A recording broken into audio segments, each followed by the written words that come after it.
Bismillahirrahmanirrahim. Alhamdulillahi Rabbil alamin. Ar-Rahmanir Rahim. Maliki yawmiddin. Iyyaka na'budu wa iyyaka nasta'in. Ihdinas siratal mustaqim.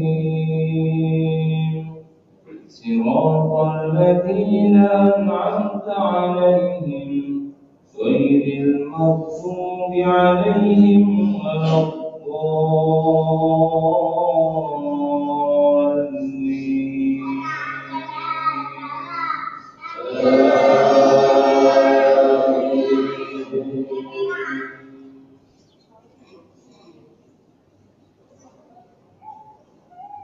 هل أتاك حديث الغاشية وجوه يومئذ خاشعة عاملة ناصبة تصلى نارا حامية تسقى من عين آنية ليس لهم طعام إلا من ضريع لا يسمن ولا يغني من جوع وجوه يومئذ ناعمة لسعيها راضية في جنة عالية لا تسمع فيها لاغية فيها عين جارية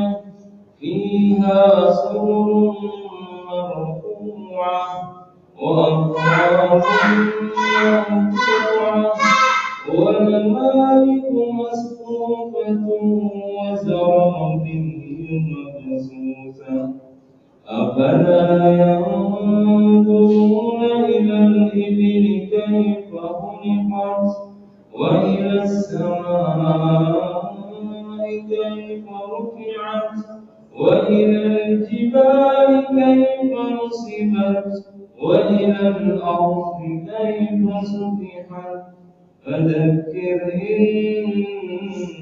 إنما أنت مذكر لست عليهم بمسيطر إلا من تولى وكفر فيعذبه الله العذاب الأكبر إن إلينا إيابهم ثم إن علينا حسابهم. الله أكبر.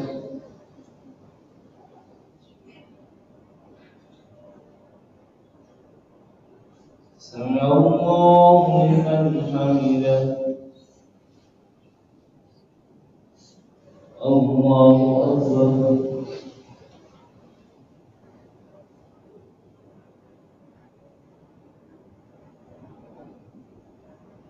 الله أكبر.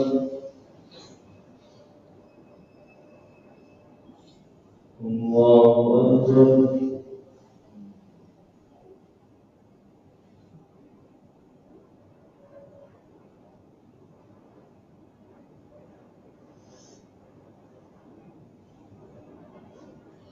الله أكبر. بسم الله الرحمن الرحيم. الحمد لله رب العالمين الرحمن الرحيم مالك يوم الدين إياك نعبد وإياك نستعين اهدنا الصراط المستقيم صراط الذين أنعمت عليهم غير المغضوب عليهم ولا الضالين.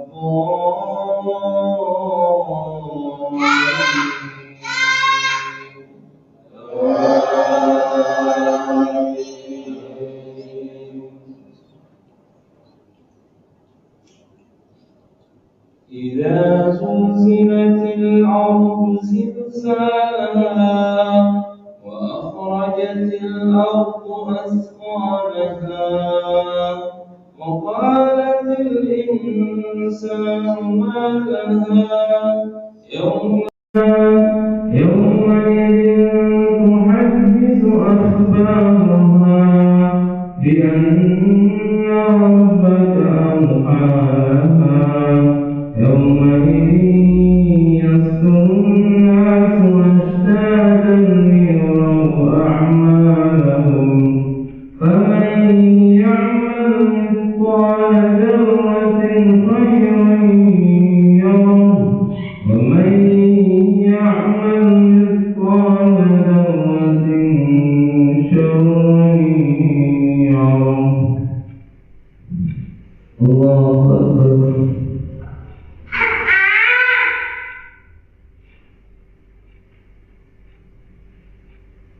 سمع الله لمن حمده. الله أكبر.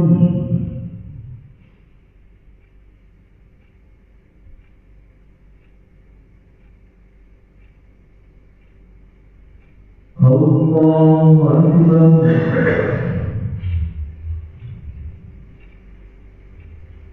الله أكبر.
Assalamualaikum warahmatullahi wabarakatuh.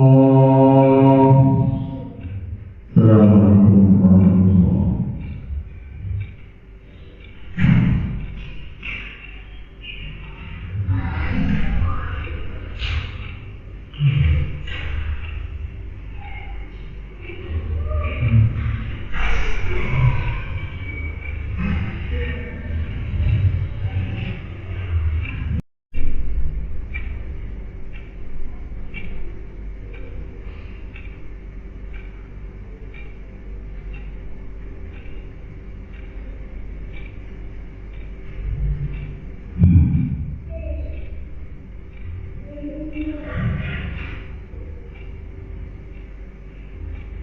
Assalamualaikum warahmatullahi wabarakatuh.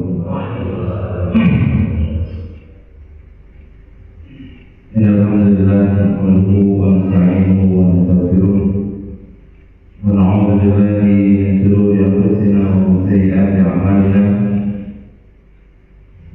May yahdihillahu fala mudilla lahu wa may yudlil fala hadiya lahu.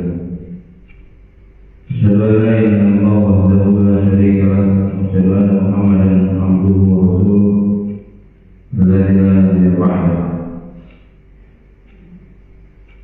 اللهم صل وسلم على نبينا محمد وعلى آله وصحبه ومن تبعهم بإحسان إلى يوم الدين. وبعد. Jemaah saudara yang Allah Subhanahu wa taala, pada hari yang ke-19 ini, alhamdulillah, bersyukur kepada Allah Subhanahu wa taala untuk mendapatkan dan untuk meraih pahala-pahala di bulan Ramadan ini, tentunya pahala tersebut bukan hanya didapatkan dari apa yang kita lakukan saja, tetapi ketika kita berdakwah, mengajak orang, kita memberikan nasihat, kita saling memberikan motivasi, dan orang lain termotivasi dari nasihat kita, itu juga menjadi ladang pahala untuk kita semua. Dan tentunya kata Rasulullah SAW tidak akan mengurangi pahala yang mengerjakannya sedikit pun. Inilah motivasi yang diberikan oleh Allah Subhanahu wa Ta'ala kepada kita, supaya kita lebih untuk semangat kembali bahwa menyampaikan sebuah kebenaran, menyampaikan sebuah syariat, menjelaskan kepada orang tentang keindahan, keagungan ketika di dalam atau ketika menjelaskan apa yang disampaikan oleh Allah dan Rasul-Nya, itu merupakan sebuah kebaikan, dan tentunya hasilnya bukan kita yang menentukan. Kita berdoa kepada Allah, hanya bisa menyampaikan, karena Allah yang membolak-balikan hati, Allah yang memberikan hidayah kepada orang-orang yang dikehendaki.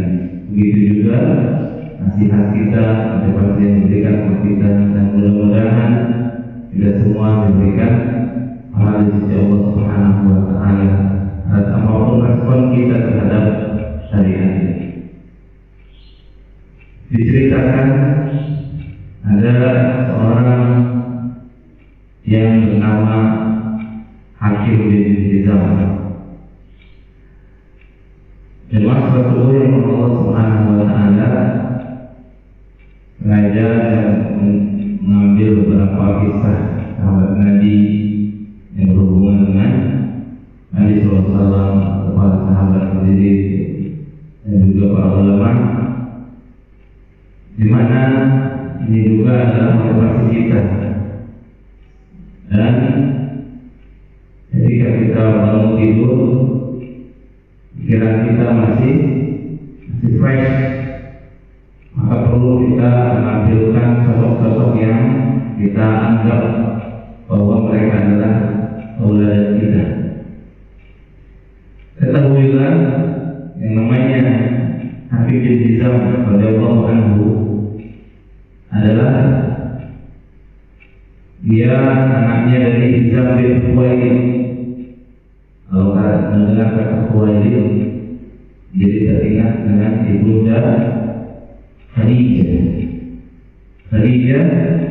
binti Khuwailid radhiyallahu ta'ala anha.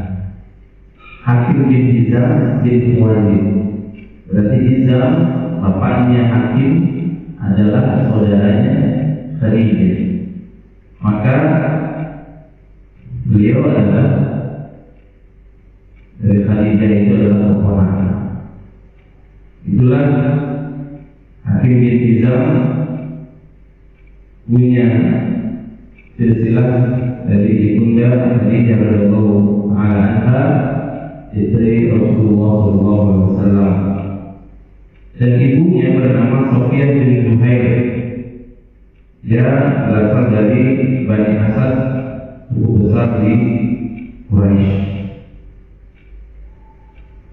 Sedikit ada keunikan ketika Hakim bin Hizam ini lahir. Belum lahir, orang yang diberikan keistimewaan. Tidak semua, bahkan mungkin Rasulullah SAW juga tidak mengalami hal yang luar biasa dengan Hakim bin Hizam ini. Beliau Hakim bin Hizam ini dilahirkan di dalam Ka'bah.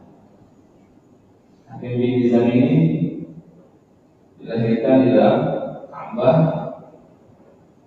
13 tahun sebelum tahun gajah. Jadi memang ini sebelum lahirnya Rasulullah SAW. Karena Rasulullah SAW lahir di tahun gajah. Jadi kalau bahasa gampangnya, Hakim bin Hizam dengan Rasulullah SAW itu menjadi tua Hakim bin Hizam 13 tahun. Kenapa sampai lahirnya di Ka'bah, di dalam Ka'bah? Ketika itu Sofiyah binti Zuhair, ibunya yang keadaan sedang hamil tua, sedang berziarah ke Ka'bah bersama wanita kaum Quraisy. Memang Ka'bah ini dari dulunya itu sudah menjadi pusat peribadatan, pusat ziarah, pusat tujuan orang untuk datang, dan itu sudah dimuliakan yang namanya Ka'bah. Maka tiba-tiba sang ibu Sofiyah ini merasakan kontraksi dan akhirnya melahirkan sang bayi, dan karena tidak ada tempat yang namanya di Ka'bah itu yang ada yang ruangannya cukup baik untuk melahirkan, ya akhirnya tidak dibawa ke dalam Ka'bah. Masya Allah. Maka disebutlah Hakim bin Hizam ini lahir di Ka'bah. Itulah keunikan Hakim bin Hizam, dan tidak semua orang, bahkan mungkin hanya Hakim bin Hizam saja yang bisa kondisinya Allah takdirkan lahir di dalam Ka'bah. Beliau adalah, kita ketahui, Khadijah binti Khuwailid, seorang saudagar kaya, dan ternyata memang Hizam bin Khuwailid juga adalah keluarga kaya raya, luar biasa, ya, bangsawan dari Quraisy yang sangat terhormat, ya.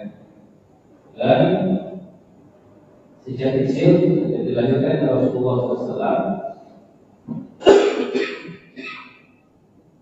Hakim bin Hizam ini, ya, karena memang umurnya terpaut 13 tahun lebih tua, beliau bersama Rasulullah SAW, dia remaja, Rasulullah SAW lahir, dan akhirnya Rasulullah SAW masih kecil, beliau bermain dan sama-sama dengan Rasulullah SAW, karena sama-sama suku Quraisy. Nah, Hakim bin Hizam sama seperti Khadijah, sama seperti orang tuanya, dia berprofesi akhirnya mengikuti orang tuanya yaitu berdagang. Ya, biasa melakukan perdagangan itu negeri Syam dan Yaman.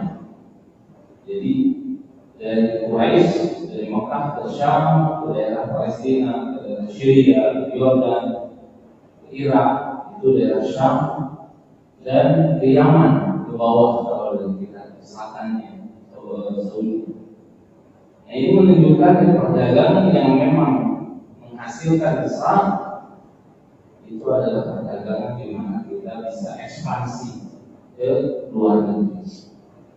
Oleh karena itu, jika kita ingin berdagang, ya berpikirlah perdagangan yang bisa ekspor, kalau bahasa kita, ekspansi. Karena memang Rasulullah SAW sendiri adalah eksportir terbesar ketika zaman Rasulullah, ketika itu mereka dengan paman-pamannya dan orang-orang yang ketika itu berdagang. Oleh karena itu, Hakim bin Hizam kembali bahwa dia sangat kaya akhirnya. Dengan perdagangan itu luar biasa. Di sini melihat kita kalau misalnya kita memiliki satu kesempatan untuk berdagang, maka berpikirlah untuk berdagang di luar negeri, berpikirlah untuk ekspansi di luar negeri. Karena para sahabat Nabi kita Sallallahu Alaihi Wasallam juga adalah orang-orang yang berdagang, dan berdagangnya bukan hanya di lokal saja. Bukan berarti orang yang berdagang di lokal saja itu tidak baik, tetapi ketika ingin menjadi saudagar, menjadi orang yang mungkin Allah berikan kelebihan secara harta, rata-rata zaman Rasulullah SAW mereka dagang keluar Dimaksud keluar kita adalah keluar Mekah, sendiri ke Madinah, sendiri ke Syam dan sebagainya. Itulah pelajaran yang bisa kita ambil dan motivasi yang kita bisa ambil dari kisah para sahabat yang berjalan. Nah, ketahuilah karena orang kaya biasa ketika itu menjadi seorang budak yang bernama Zaid bin Harithah di pasar Ukaz. Dan karena beliau adalah dekat dengan Rasulullah, yang menghadiahkan Ukaz bin Zaid bin Harithah ini ke Rasulullah SAW. Di mana ketika Rasulullah SAW nikah dengan Khadijah. Jadi kadonya, jadi namanya hadiah ketika pernikahan itu kita membawa kado, itu adalah hal yang sangat lumrah, yang sangat dianjurkan. Dan luar biasanya Hakim bin Hizam ini membawa kadonya adalah seorang budak, seorang yang dia beli. Dan ketika itu belum ada yang namanya hak asasi manusia yang perundang-undangan dan sebagainya. Jadi membeli seorang budak itu sudah wajar, karena perbudakan ketika itu masih ada.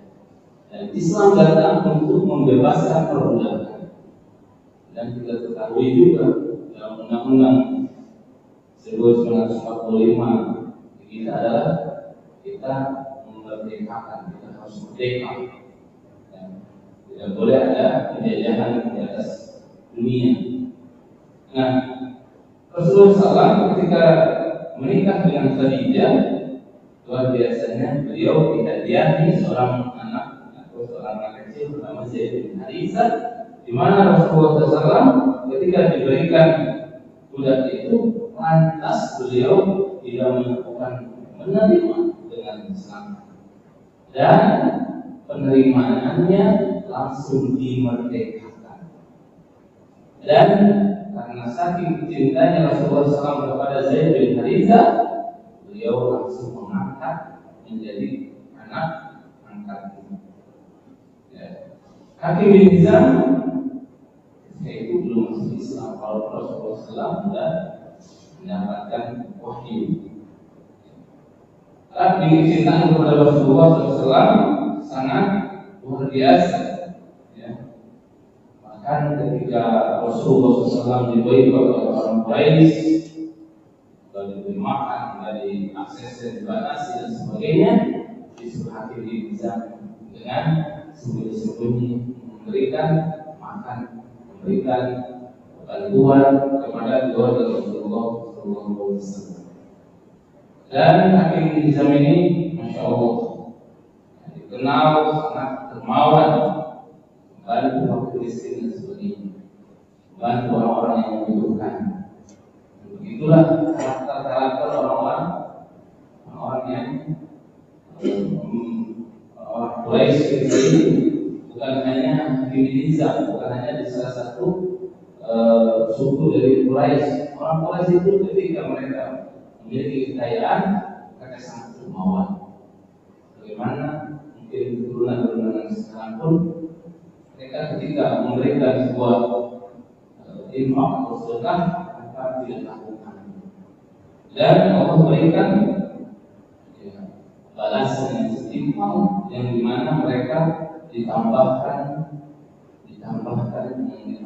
rezeki setelah sedekah tersebut. Nah, ketahuilah dari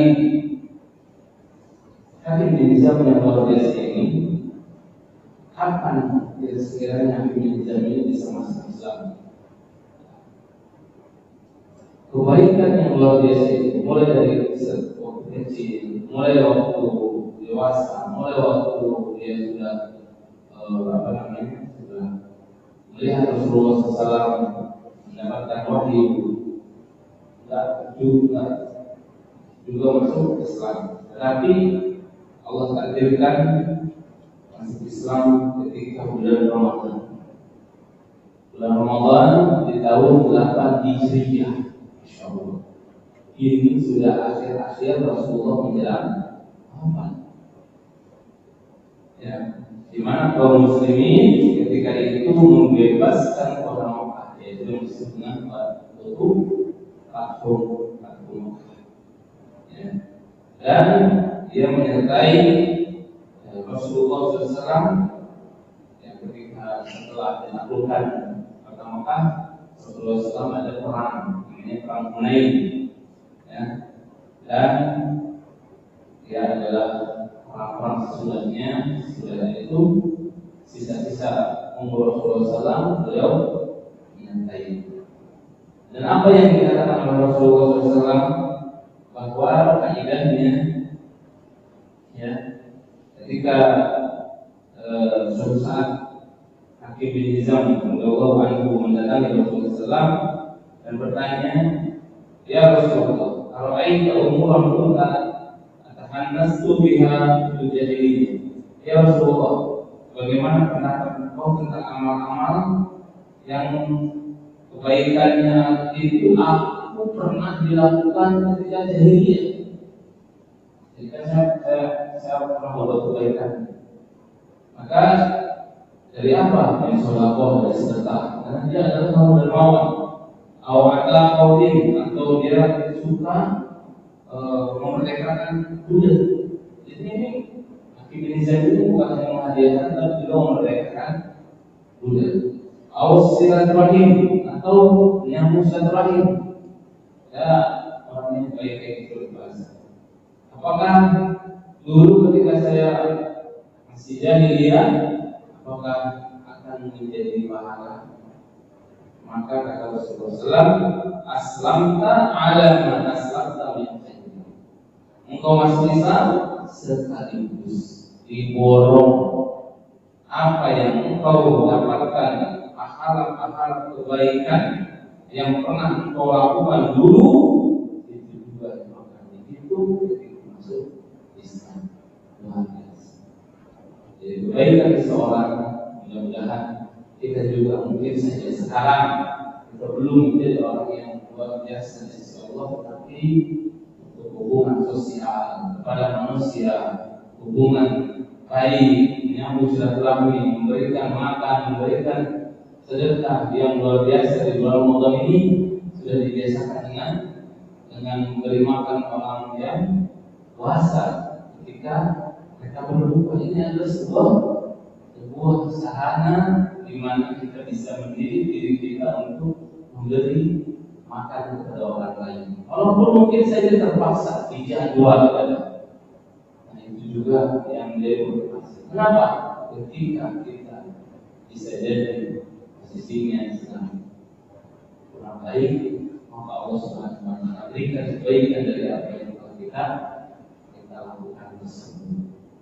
Ini yang bisa disampaikan pada kesempatan ini. Mudah-mudahan kita bisa mengambil faedah dan motivasi yang luar biasa bahwa untuk meraih pahala yang double, meraih pahala yang berlipat ganda, jangan tunggu soleh dulu, jangan tunggu baik, atau jangan tunggu kita menjadi ustaz, kita menjadi rajin ngaji. Jangan tunggu. Kebaikan kita lakukan sebelum kita memang mengenal hidayah saja. Karena sesungguhnya ketika kita mengenal hidayah, apalagi kita masuk ke dalam dalam Islam, maka kebaikan kita yang dulu Allah Subhanahu wa Ta'ala akan sertakan dan tidak akan dikurangi sedikit pun. Dan terakhir kata Rasulullah SAW, Allah demi Allah, ya, la ada syai'an sana'tuhu fil jahiliyah, aku tidak akan meninggalkan, ya, aku tidak akan meninggalkan kata Hakim Hizam apa yang telah aku lakukan ketika jahiliyah dulu. Illa faratu fil Islam islahu, melainkan aku juga akan melakukannya setelah aku masuk Islam. Masya Allah. Ini adalah tekad yang luar biasa yang menjadi motivasi bagi kita.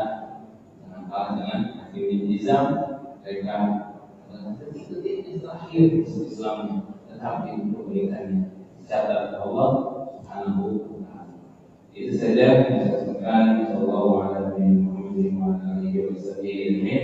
Akhirul da'wana alhamdulillahirabbil alamin. Assalamualaikum warahmatullahi wabarakatuh.